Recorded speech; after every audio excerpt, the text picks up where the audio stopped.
नमस्कार साथियों, स्वागत है आप सभी का हरिओम इंस्पायर्स इंडिया पर। प्यारे साथियों, वर्तमान में बांग्लादेश में युवाओं के द्वारा एक बड़ा प्रदर्शन जो है वो वर्तमान में हो रहा है। प्यारे साथियों, इसके पीछे की मुख्य वजह क्या है, क्यों ये प्रदर्शन हो रहा है और आखिर इसमें भारत कैसे इन्वॉल्व है, क्यों भारत के खिलाफ जो है ये प्रदर्शन हो रहा है और भारतीय एम्बेसी जो कि वर्तमान में बांग्लादेश में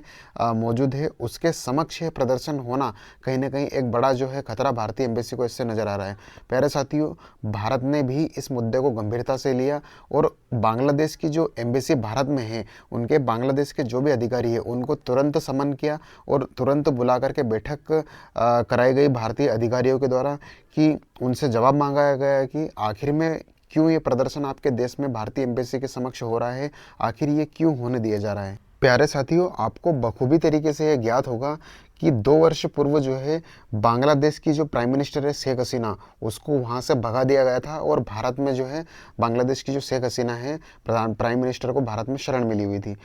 और वर्तमान में भी अभी भारत में ही मौजूद है। और शेख हसीना की जगह पर वहाँ पर मोहम्मद यूनुस बैठे हुए हैं जो कि वहाँ के युवाओं को मेन मुद्दों से भटका करके, वहाँ चाहे रोजगार हो, उन मेन मुद्दों से भटका करके कहीं ना कहीं एक राष्ट्रवाद के नाम पर भारत के खिलाफ जो है भड़काने का कार्य जो है वो मोहम्मद यूनुस के द्वारा किया जा रहा था। ऐसे में एक युवा नेता बाहर निकल करके सामने आता है और उसके द्वारा भारत के नक्शे को विवादित तरीके से पेश किया गया था अभी कुछ समय पूर्व। और इसी का रेवेंज में उनका बांग्लादेशियों का मानना है कि कहीं ना कहीं जो है भारत ने ही यह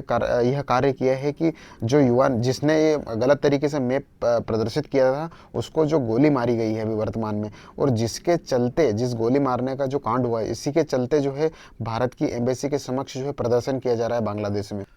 साथियों, हाल ही में शेख हसीना को जो है बांग्लादेश की सरकार के द्वारा या यूँ कहें कि बांग्लादेश की कोर्ट के माध्यम से उनको जो है एक मौत की सज़ा सुनाई गई है और ऐसे में उनकी डिमांड है कि शेख हसीना को भारत वापस लौटाए जिससे कि बांग्लादेश में उनको सज़ा दी जा सके। साथियों, बांग्लादेश में स्थिति इतनी ख़राब हो चुकी है कि वहाँ कहीं ना कहीं प्रदर्शन जो है इतना उग्र हो गया कि भारतीय एम्बेसी को खतरा नज़र आने लगा है। और ऐसे में कहीं ना कहीं जो है भारत के द्वारा भी वहाँ पर जो बांग्लादेश में जो है चुनाव अभी तक नहीं हुए हैं उस पर टिप्पणी कई बार की गई कि बांग्लादेश में चुनाव हो और एक स्टेब्लिश गवर्नमेंट हो वहाँ पे, जिससे कि युवाओं को भी एक सही दिशा में ले जाया जा सके। प्यारे साथियों, मोहम्मद यूनुस जो है वो कहीं ना कहीं इन युवाओं को भटकाने का कार्य राष्ट्रवाद के नाम पर कर रहा है। राष्ट्रवाद के नाम पे सभी को इकट्ठा किया जाए और कहीं ना कहीं भारत के खिलाफ जहर उगला जाए जिससे कि पूरे देश की जनता को जो है यानी कि बांग्लादेशी जनता को एकजुट किया जा सके और कहीं ना कहीं मोहम्मद यूनुस जो है वो इलीगल तरीके से गद्दी पर हमेशा के लिए बैठे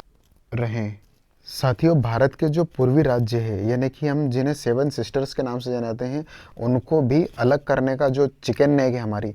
भारत की, उसको अलग करने की जो बात है वो बांग्लादेशियों के द्वारा की गई है। ऐसे में कहीं ना कहीं भारत को भी एक तरीके से करारा जवाब देना लाजमी बनता है कहीं ना कहीं यहाँ पर। और ऐसे में पाकिस्तान और बांग्लादेश अभी कुछ समय पूर्व से ही भारत के कहीं ना कहीं अत्यधिक विरोध कर रहे हैं और ऐसे में भारत को कहीं ना कहीं जवाब देना बनता है।